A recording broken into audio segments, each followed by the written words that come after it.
Yeah, I see that my friend Patrick Dunkel has also stepped up as a speaker here, and I see him turning off his mic. So, Patrick, I'd love for you to chime in. Just what are you hearing in this conversation that's interesting? And please do introduce yourself as you get started. Okay, thank you very much. I hope you can hear me. Yeah, we can hear you great, Patrick. Okay, perfect. Yes, my name is Patrick, and I'm working in Germany in a big automation company, and there I'm project manager, and therefore I'm responsible for projects. And here we would like to change our project from a classical approach to a agile approach. And yeah, this is then my job here in this case to bring all the people together. And these are also coming back to the resolutions that Jim brought up, these 5 resolutions. These are all in our minds, and I all have to give to the people that they come together without thinking in silos in the work. Then we have to define what we want to learn or which goal we want to achieve. Then we frame our questions, what exactly we want to solve, and then we do together the work, and afterwards we make our retrospectives to find out, oh, have we achieved our goal? And we are not only focusing on our goal, we are also focusing on our social issues. So how can we improve each other? Is there a knowledge gap? Can we support someone? And this all comes in that the people have to develop their empathy and their socialization a little bit more. And this is where I'm coming from, and what I can say to the 5 resolutions from Jim. I love it. Thank you, Patrick. And you made a connection for me that I didn't even notice while I was writing is how these things are. I don't know obviously as much about agile as you do, Yeah. given that that is your area of expertise, but I do know a bit about agile, and I didn't. It is interesting to me that a lot of these resolutions are related to agile practice, and I hadn't even thought of it that way. So thanks for making that connection. Mm.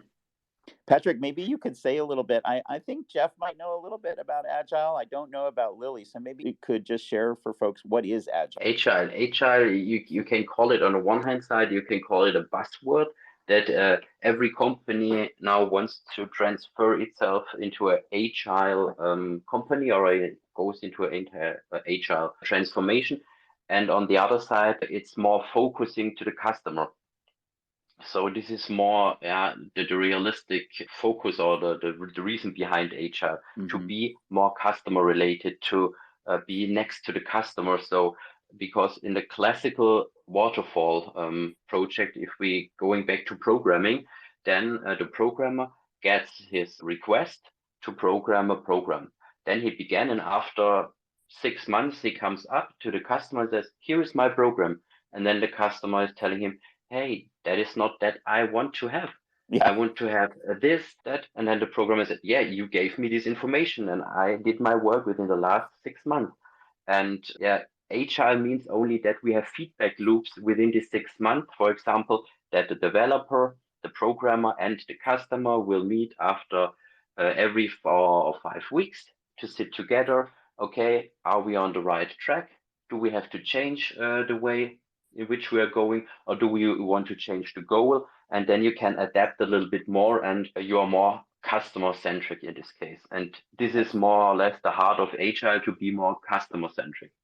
I like that. And it's, of course, as I know, to a lot of the work that I do, which is using principles and practices around human centered design and design thinking, which is very similar, starting with what the customer or the user or the beneficiary or the participant needs or wants. Lily, I see you want to chime in on this, which I'd love to have you Yeah, I do. think I think this is called co-creation, and this has been an idea from IT first, like how to create the spaces with people, not just for them. So even it has been in urban spaces, like co-creation, and this is a great idea. If we also try to use these goals wherever we are working, I think the world is just moving towards more collaboration, as your hashtag here is saying, boundaryless, and making sure everybody's benefiting. Yeah, this is exactly this boundaryless. It's another word in the company language. You can say thinking without silos, because you don't have to think only into your department that you are responsible for. You also have to look to the others, and this is also what Jeffrey said before, that not concentrate on the things you're looking at the moment. You also have to, go outside and have a look at the other contexts left and right. Yeah, I like that. And it is very related. I agree, Patrick, to what Jeff was saying earlier about broadening the context. And I love really that you brought the word co-creation in, because I think that is a big word, particularly I think right now in the civic sector and in local government and community organizations thinking about how to work together better. And Lily, I know that some of the work that you do is related to creative placemaking. And I'm wondering if you could talk a little bit about what does co-creation look like in creative placement. First, maybe you could say a little bit about what creative placemaking is, and what does co-creation look like in that arena?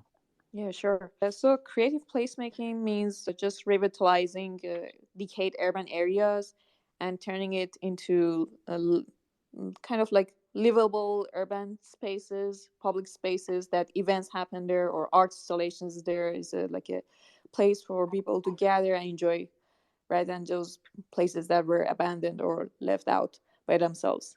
And usually it's a collaboration between nonprofit, city communities, artists, and private companies. So it's as we are, this is related to our discussion about just collaboration and about co-creation in placemaking. So the idea is just because these different entities are working together and they have different agendas or mission, they should all come together to serve the same goal. And I know for National Endowment of Art, they have been using theory of change to make sure that as they it was a 10-year project from 2010 to 2020 and they were developing that in different cities to make sure that local city and the whole nation, they are all aligned with the same goal. And that was to make sure that the social addresses, the social problems are addressed. And to do that, they were using artists or art as a way to mediate between people, communities, and these like nonprofits, to as a way so they all can speak together and make a city beautiful. And or do even social events like having, I don't know, like galleries or food things that people can come together and talk to each other. And also it wouldn't be like a top down approach, it would be bottom up so they can be heard. That's great. I'm not sure if I was clear enough or not. Like, I'm happy to discuss more. Yeah, no, I think you were really clear, but would love to hear from Jeff or Patrick about whether this word co-creation means anything in the work that you're doing, and to what extent is co-creation what collaboration is about, or at least partly what collaboration is about. Does that idea of co-creation mean anything, Jeff, to the work that you're doing on the Good Jobs Challenge? Well, I think it applies obviously within that specific context, but I think there are a number of other places where it's probably more applicable. And I'll give you another quick example. We're also in the process now of wrapping up a 1.5 year long project where we have been examining the future of the Wisconsin paper industry, which again is notable for its size, but it's also an industry that's been struggling in transition, especially when we think about the implications of a digital transformation, globalization, and all the big buzzwords that tends to take up most of the bandwidth in the economics media on most days. But one of the things that's been interesting about that project is the fact that as we've been drawing down the project, we've been very intensely aware of the fact that when we are writing our final drafting the final strategy and putting forward our recommendations, that any recommendations that we're putting forward in this report are things that are actually supported through input from industry itself. So we aren't defining the problem. The industry that we are supporting is defining the problem. But the other piece that we are very intensely cognizant of in this work is that we are not putting forward any recommendations that do not have a specific actor or a specific champion associated. So we don't want to necessarily recommend something for recommendation's sake and assuming that it is a good idea, that we want that good idea validated by someone who has already volunteered and stepped forward to take that. We lost you again, Jeff. While we wait for Jeff's connection to come back, I just want to say that I'm having mixed feelings about Jeff talking about this idea of making sure that when we're recommending things or putting ideas forward, we're wanting to make sure that somebody in our collaboration represents those ideas or validates those ideas, or that we bring a voice in to do that, which I think is very powerful and hadn't thought about that way. I used to work for a national association. We'd put recommendations out all the time. And I think for the most part, we felt like we were representing the recommendations that our members wanted us to put forward.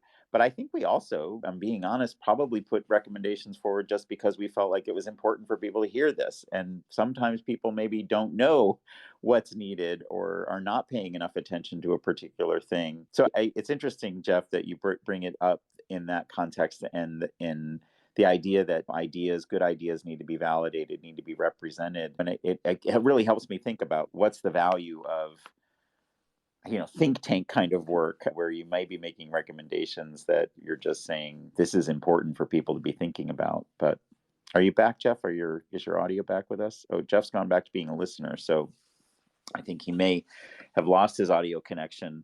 Patrick, I wanted to see if this word co-creation means anything to you or the work that you do in Agile. Yeah, co-creation means for me that within a project we are all aiming to one target that we want to achieve within a specific time frame. And here I see every person is a part of a big puzzle, and we want to put all these puzzle parts together. And if this puzzle is then together and fits, then we have achieved our goal. Every single person has its own contribution there. And it could be a recommendation that Jeffrey mentioned, or it could be a good idea that a person has and that we can include and discuss within a team. Yeah. This means for me the points that is also very valid in my situation. Then. I have a question for Patrick. So, how do you make sure everyone is heard? We all do have some systems to make sure that people have their opinions, but how do you make sure it's not biased? It's only like some specific clients or people. Can you explain what you do in your work? Thank you. So you're asking how do I get from the different people their opinions? That we only have one opinion there to discuss. Yes. So. Yeah. This is a kind of mindset. This has to be into the culture integrated. So this is not a thing that is being done within one day. So the people have to feel the trust within the team. That's why normally the Scrum teams are only 7 persons, that they can learn each other better. Also in these working out loud circles, there are only 4 to 5 people. And then after a short period of time, maybe they trust each other, and then they are open to talk to the people, to get their own opinion to them. Also, if there are normally shy persons not saying directly the things, after some time they come up and they say something, and then you have to catch this up and say, okay, please can you specify this? What is the basis for this? And then you are coming up with these questions like a coach, that you are asking open questions and say, hey, what is behind this? Do you have any other ideas to do this? And this is a kind of coaching or moderating or hosting the meeting then. Thank you so much. That's really. I hear trust is a fundamental issue for anything, like any collaboration, any effective work. And that is also what I see. What is my personal opinion here? That the teams have to be together for a longer time, not only for this one project, and after that they go out. So they have to come together for the next project. Maybe there will be another person included, but the core team has to be a longer time together, because then the trust I think is much more, and the people rely on each other. I love all of this, Patrick. I like how you talked about how Scrum teams are limited to 7 people, and you mentioned working out loud, of course, which is how you and I met. And working out loud also limits these circles that they do to a certain number. because of this idea of trust. I think it relates to this resolution that I put in there about collaborating with humans, not positions. It really is about building that kind of connectivity and connection. It also makes me reflect back on some of what Jeff was saying about broadening the context, excuse me, and bringing more voices in.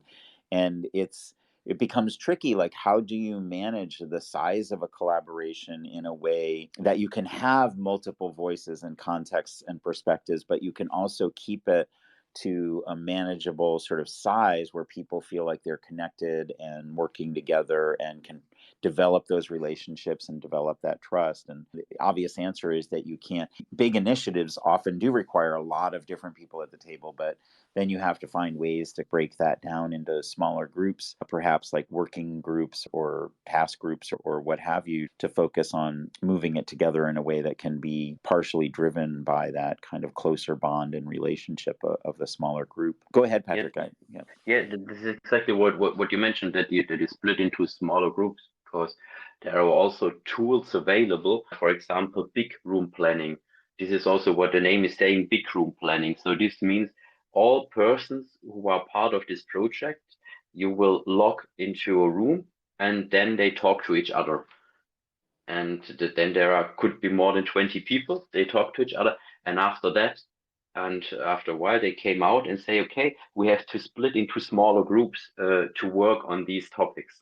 Yeah. And this is exactly, I think, what you mean, that the people have to split up, to come together, and we say in German, to slice the elephant. I don't know if it is correct in English, but an elephant is a big. That's right. You can't eat it all at once. So we have to slice it, and then you have to talk about each and every slice, and then you make the teams who concentrate on these slices then. Yeah, I really appreciate that perspective on this. One other thing, we have a few more minutes, and one other thing that Lily mentioned when she was talking about the work that she does is a theory of change. And I'm familiar with the idea of a theory of change. It's used a lot in, program planning and program evaluation in particular. I'd love to hear again, like, how does this look across different contexts? I think about the different contexts that Lily and Patrick both work in, and Jeff in a slightly different space as well. I'm not sure Jeff is with us anymore, but Lily, could you say a little bit about what is a theory of change and how what I'd love to hear, because I've never talked about like a theory of change in the context of collaboration.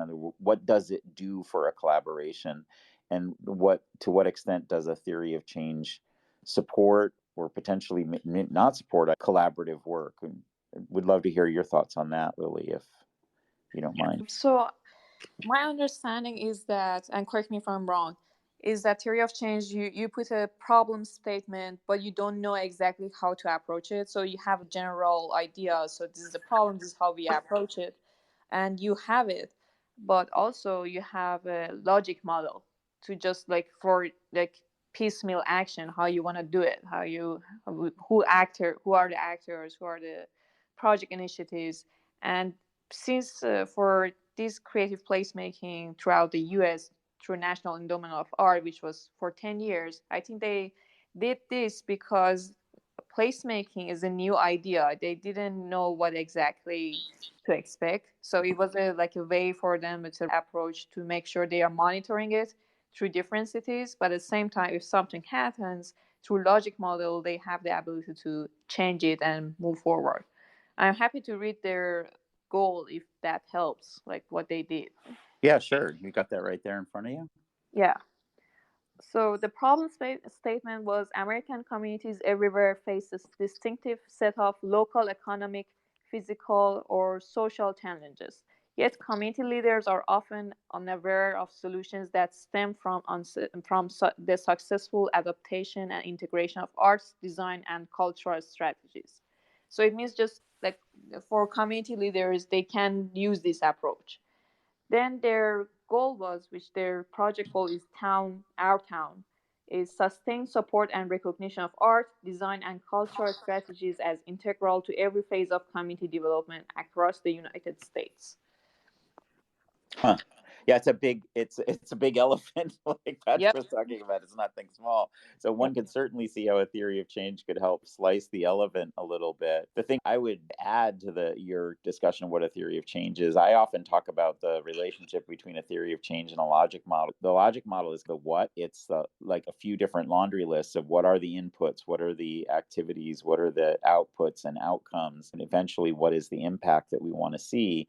And you make these lists of what those things are. Sometimes you draw some lines between them, but I think to me that's where you start to get into the theory of changes. Yeah, but how do you go from the inputs to the processes to the outputs to the outcomes? What are the things that are happening, or what do you suspect is happening in between those different elements, and what kinds of assumptions can we make or experiments can we try to influence how we move between the different elements of a logic model?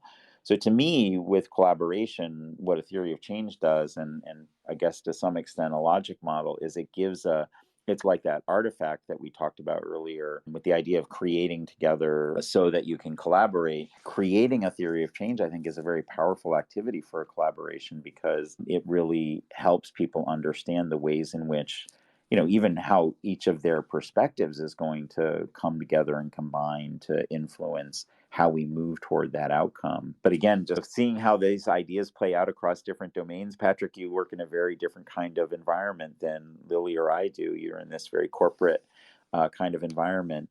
Does theory of change, as we've described it, mean anything to the work that you do with Agile or otherwise? Specifically to my work, it's not on my daily desk or for my daily business, but the theory of change takes part in our whole organization that I'm working for, because if they want to do a culture change, for example, change from the silo thinking to the collaborative thinking, then we also need here some change agents or theory of change, which will improve or push the people a little bit to collaborate more. For example, that is also what our HR department is doing. They want to that the people sit together from different departments, for example, to have a lunch together. And then they will come up to that the people collaborate and talk about the strategy, the vision of the company. Yeah. And I think my understanding, which again is limited, of Agile and things like sprints and so forth, is that part of what you're doing is you're testing, you're checking to see whether the thing that you think is the right fix or the right approach or the right solution could actually work. And to me, that's one place where there might be a connection between these sort of domains of theory of change and how we might work in an agile way because of that testing component. That's partly what you do with the theory of change, is that your activity is a test of that theory. Yes, if you say it like this, then there can be that after the testing, there will be a change request from the customer. And then, a new thing has to be developed or an existing thing has to be adapted. Yeah, that's great. So this has been a great conversation. I hope you guys enjoyed it as well. As I mentioned before, and hopefully as you saw on the app, I did record the conversation and I'll post a replay, and we'll try to help people relive our great conversation through that replay. I see that my friend Celia has just joined us. I'm going to invite you to speak, Celia. We're just wrapping up, but I don't know. I may have lost you too. So I saw you there a second. There's Celia. I'm going to try this again. Celia, I've invited you to speak if you want to chime in about resolutions for better collaboration in 2022. Like I said, we're just getting ready to wrap up, but if you have any thoughts you want to share, I'd welcome them. The one last thing I'll say as we wrap up is I mentioned the Linktree link in my Twitter profile. And if you go to that, I would love it if you would take a look at the first link on my Linktree link, which is the Venn 10 ballot. We're inviting people to give us some input by voting on what folks see as the most influential ideas, strategies, policies, and concepts that might influence economic and community development in 2022. So please do go to my Linktree and click on that Venn 10 ballot and vote. And we'll be announcing the Venn 10, those 10 ideas that folks think are going to be most influential in 2022. We'll be announcing those in February, and then we'll be doing individual webinars on each of those 10 ideas in the coming year. So please do that. Thank you again, Lily and Patrick, for joining us. Thank you, Celia, for popping in here at the last minute. You'll get a chance to hear the conversation we had on the replay. And thanks also to my colleague and friend Jeff for joining us earlier. And anybody else who's listening who I can't see, I've learned that some people can be listening that I can't see. And so I'm really glad all of you came as well. And anybody listening to the replay of this, thanks so much for your interest. And there'll be more in the future. So I'm looking forward to that. Thanks again, Lily. Thanks, Patrick. Thank you. Thank you. So thank you very much. We'll see you again soon. Bye-bye. Bye. Bye.